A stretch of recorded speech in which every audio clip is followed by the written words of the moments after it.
ꯀꯩꯅꯣ ꯑꯉꯥꯡꯁꯤꯡꯗꯣ ꯍꯧꯒꯠꯂꯗꯤ ꯆꯥꯔꯦ ꯋꯥꯖꯅ ꯊꯨꯋꯥ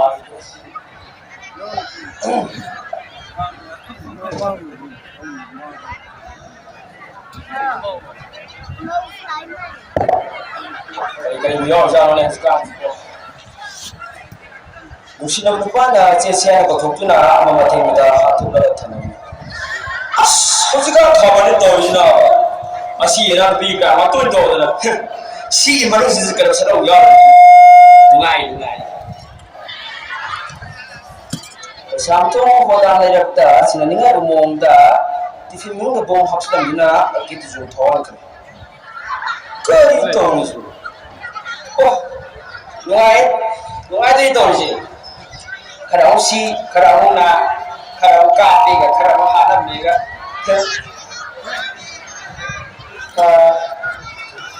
semester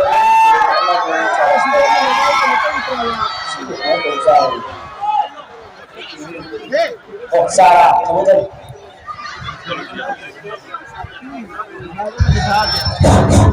iya ba mayung lagi ko ka hajulat ko lagi yang jenuh ka mawan ada to ko ni pa ida si ko sa da pa ko to ro wah itu sa sam to ki da sa ke ho na ni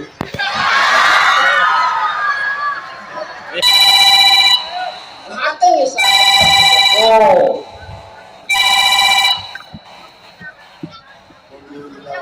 bos ini halo good morning sir oh sir yung tulis sir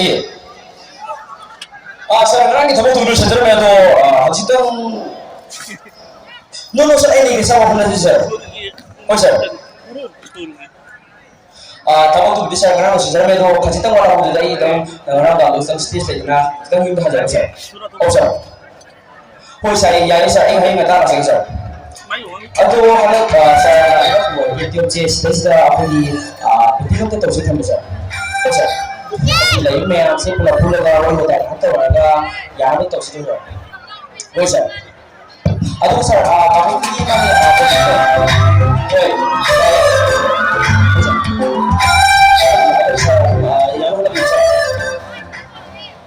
sir any problem with your hydro sir yani ma mo what's my desire yani tay no asi ko sa secondary ang tatapi ko ba ai cái lòng tao riam chỉ đến là ban tao tiêu ayo as tao aduh sir dia tuh bisa fix dong yang sir ba oh sir ya aduh sir kung tadi tersebut kung kamu kata yang sir oh ba oh bo sir ai kung betul yang sir ba siapa mikir dengan apa ini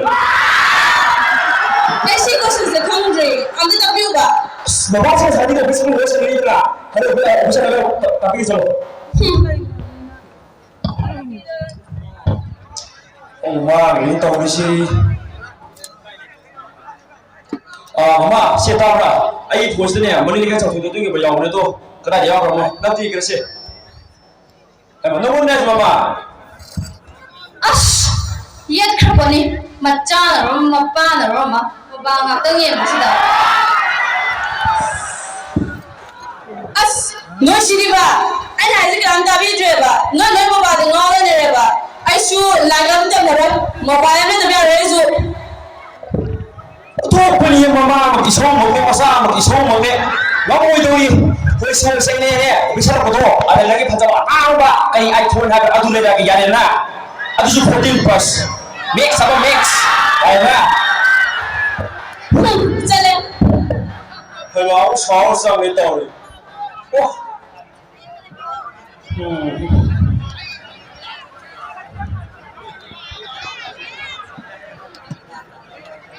Ini ya, tahu tak? Ayo ini. Nang gaya dulu betul. Oi. Aduh gaya itu mungkin nanti saya. Aduh kurang kok. Ayo kok, kita lebih bisa kamu di forcing sekali gitu. Aduh nggak ada itu kok. Oh, ya.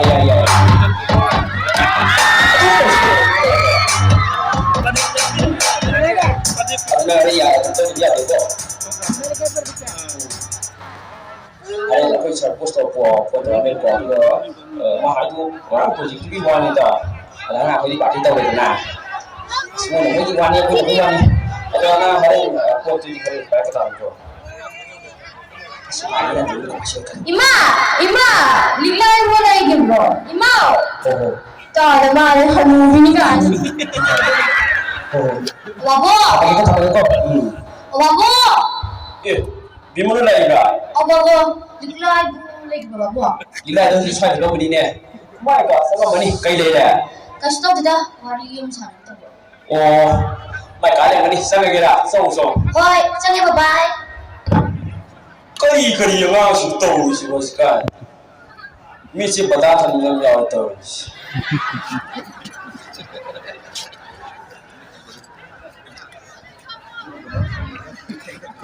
Sini medan jadi ini. Hello. Sini.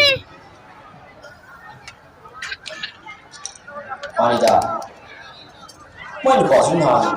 Ayo tu.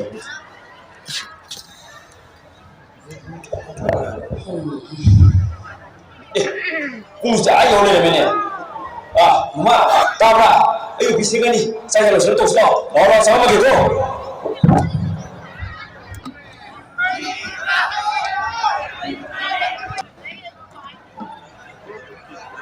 Lagi loh, lagi.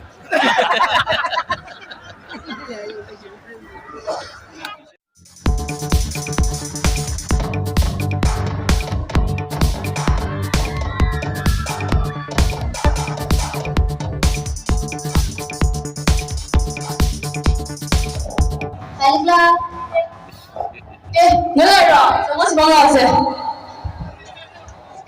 Nang di lar tu kan gue. Kau ni gue nak masuk kau gitu ba. As pade nang su. Atau kaya dia? Ya dah ada na lagi sebab. Hazar ye, nak kau macam macam ni lagi mah. Kalau kau tu on kau berapa ni? Ish. Hai. Atau kaya dia?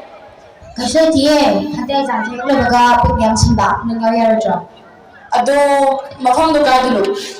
Kan dia? Exam orang kan dulu ada. Oh. Adanya yang bersaksa berde, nanya orang berapa? Itu apa pada orang? Aslo orang berapa nak? Nak sabtu ke dia empat deh. Nak amcar warna mana hai min macam asal. Cuma ni. Ini lah, hai yang apa aja ni? Aduh, besar bukan? Yang dia sini macam apa tu? Aduh, advance nak kerana lepas sini ni. Oh. Lapan pasangan ti bapak ayah dia. Lihat sini ada iPhone. Sini ada iPhone.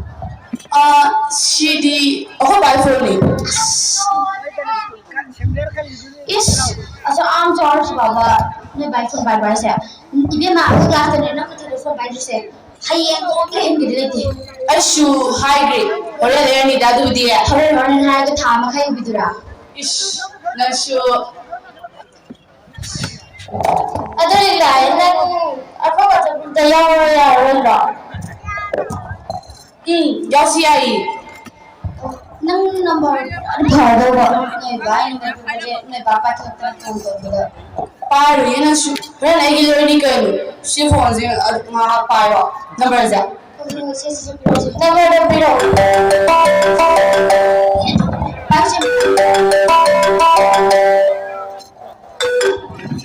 Hello? Ni iman dia mesti sedang semua. Lain. Aduh, exam buku mana kaya? Exam ni apa? Tidak boleh coba. As racing ni dari mana? Aduh.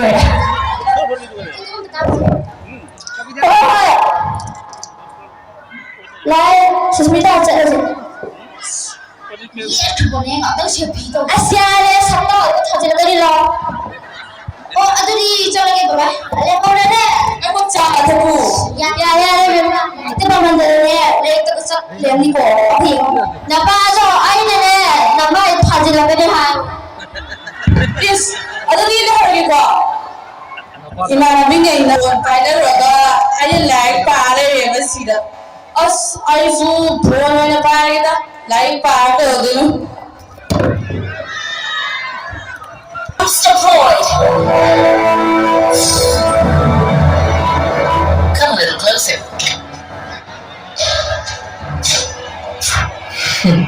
I neither the hungry wolf nor the sacrificial lamb. Come a little closer.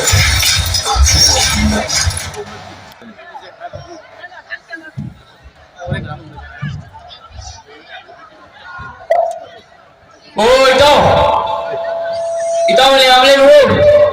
Later ja ne kundi ne mo kori yenge. Ôi ito. Ano yung yung ngasya na bida. Are, ito. Skip mo ito. Ito kung kaya jalong no. Ito wala sang ko thora pani da. Puni da lu kui na. Ado ito, ibani ko lagi ito pwede ko rin. Sumi da kui ko ri bani ko puni de je. Ado ito kai ja tu yam na le da. Stress ke. Ito dukan mo siya, pandan mo na. Dukan ibo tayo wala na law gato mo na. Ado ito. Nanjo dukan sa kaya me jo Ako hai. siya No kadar bole je ito. O ito, ito di aja sumne ulage. Ado ito na pundi aja hamchiro na pula je. Ôi ito. Ado di ayo ang salagi. O ito aja le ulage. Singa.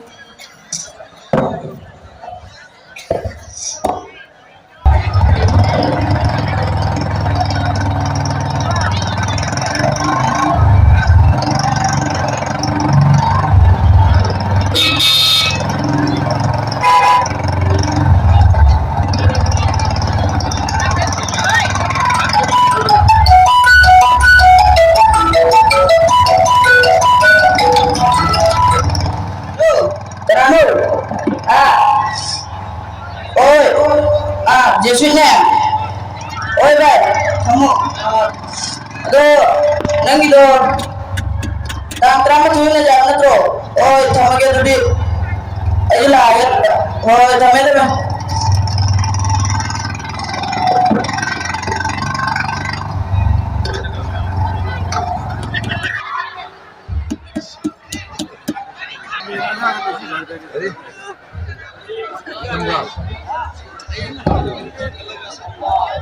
Hah? Miếng thôi à? Ba cái sạch chi vì cái gì này.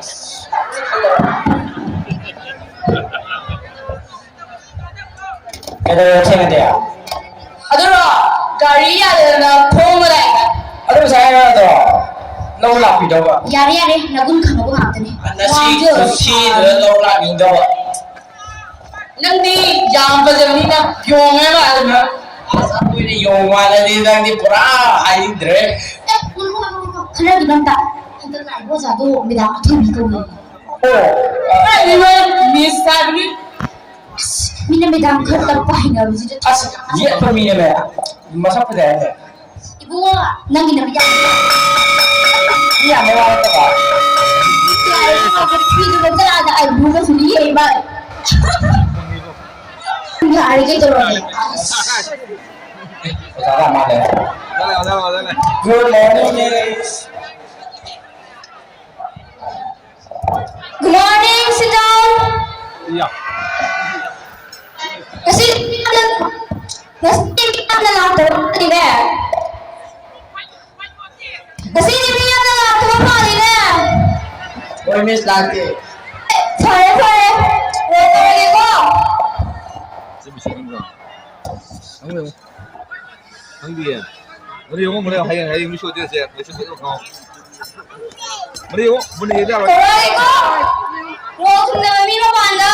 Ay đi show. Number 1. Yes, miss. 2. Miss. 3. Sen. 4. Yes miss. 5. 6. Yes, miss. 7. 8. 9. Yes, miss. 10. Miss, exam ko ganda Exam 0. Handa kaya to rani. To dinama sila pra. Dai miss, follow. Dinana school ma sangai na kar chuke gina. Miss, I do. I na smile to rani nang siya. Oh, excuse me.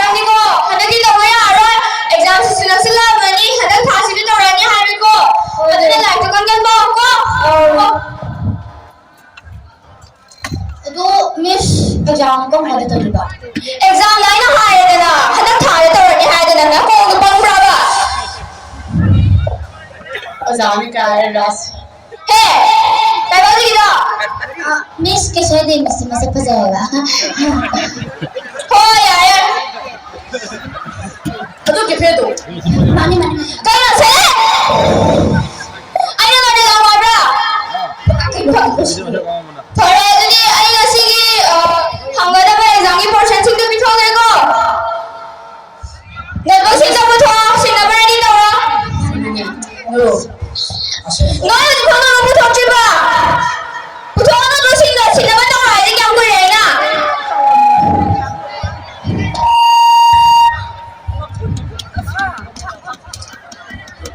Bithong na ba?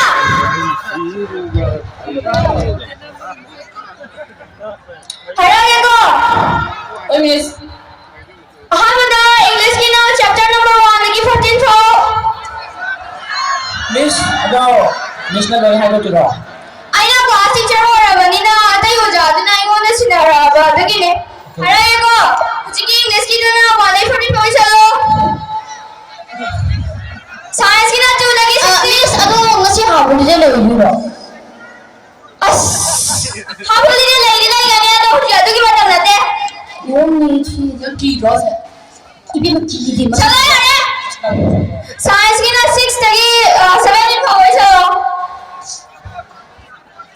Adagi math ki na 4 lagi ka 15 tho ai bane. Yarabo isanaraba. Na na ba no pi no to. Ka bu so ni shara trauma. Hey! Yarabo di kita. Apa itu tadi? Miss ki hai di chapter ro ai na hai ba na ta na hai ba. Nang se yang nang se ba nang ko. Kangi ko ai. Miss kangi da miss ki baram jo. Ya se tu bila ya ya. Mang thoi ya bro. Nang school jana na ba bi lagi no. Miss, pada si isang kaya ba? Kali ya. Nang na yung nani tayo na game sa kaya na yung topic ko. Nang jo na hol tu dia. Topic ko na. Ito, Miss. Nagado sila hanggang no exam sila sila bani like to pungin chang ko. Yes, ma'am. Kamu ya re. Diklaya bra. Oh Miss Lai. Diklaya ko lo.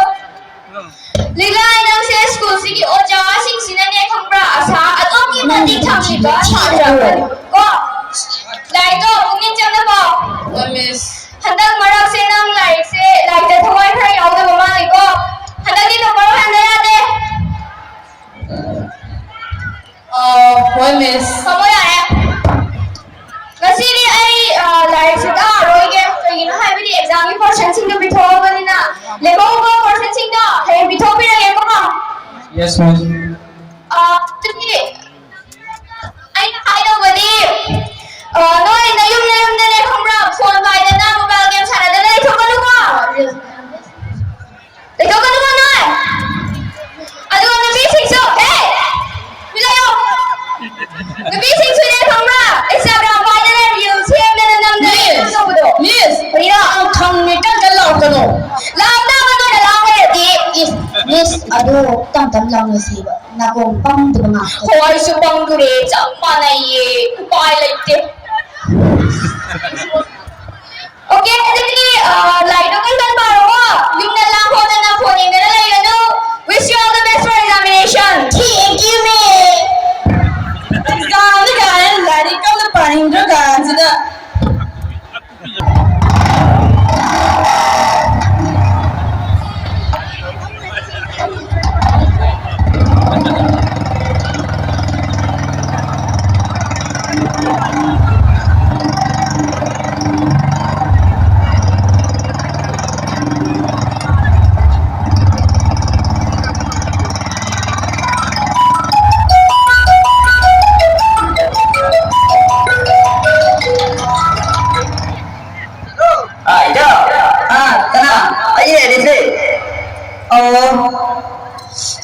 Aduh, ay, kanano? Kali lo. Ay, na balik ka iba yes nebe. Oh, lang kamu dulu. ꯑꯁ ꯅꯪ ꯈꯥꯖꯤꯜꯂꯦꯅ ꯈꯥꯏꯒꯦ ꯇꯧꯔ ꯀꯔꯤꯅꯣꯅꯦ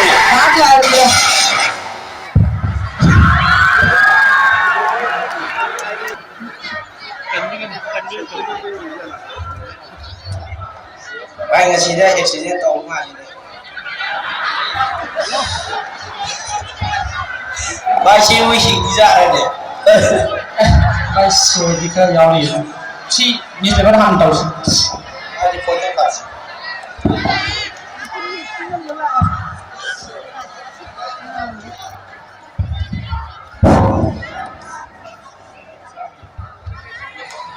시기 누가 아시는 거 아니는 거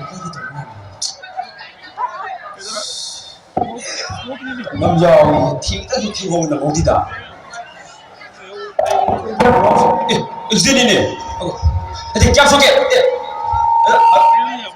너 니가 손을 hol사로 가면 어떡해? 저 hol사 보면서 hol사 보면서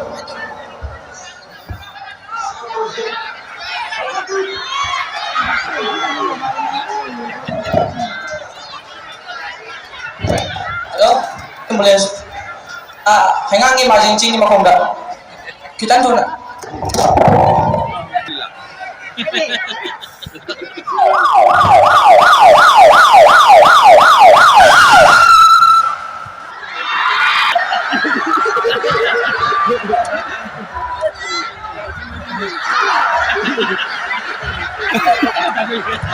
Udah, masih lebih ekstra coba tu.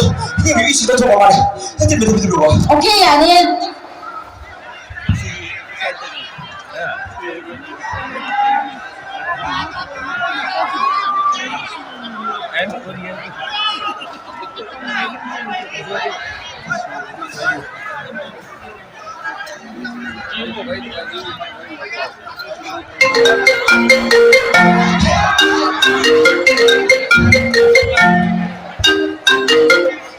Halo, halo ito kayo lagi. halo. Halo. Sifu aku tu masih aja. Ekstra tu kena. Filter itu tu tak bila. Oh, kanila.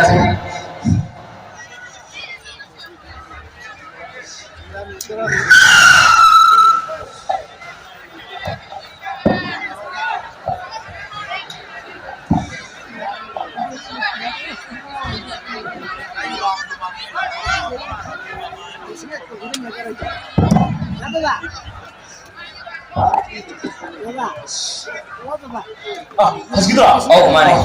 Mado. Aduh, maru hai dari mana? Hai dari maru hai dari ya hai dari maru sih bukan lebih dari kita sahaja dari. Kesukaan. Nan lagi tu tak tahu tahu. Oh. Aduh dokter, di sini juga kami tahu ke yang serius lah. Masih kesuku dong ingat aja. Atau ini sih better blessing aja. Pas nak kerja biro, atau kesuku dong. Ini dokter. Atau soalnya accident tu aja kemarin tu ini. Dokter, gari thana mobile da wari sane ka khangau na gari amna thengil kinni dokter. Oh, this is very bad for you. Soalnya yang mungkin tu macam ada tu gari tu yang macam dah mobile use tu biro. Please be careful next time. Thank you dokter. Ini dokter apa yang lagi?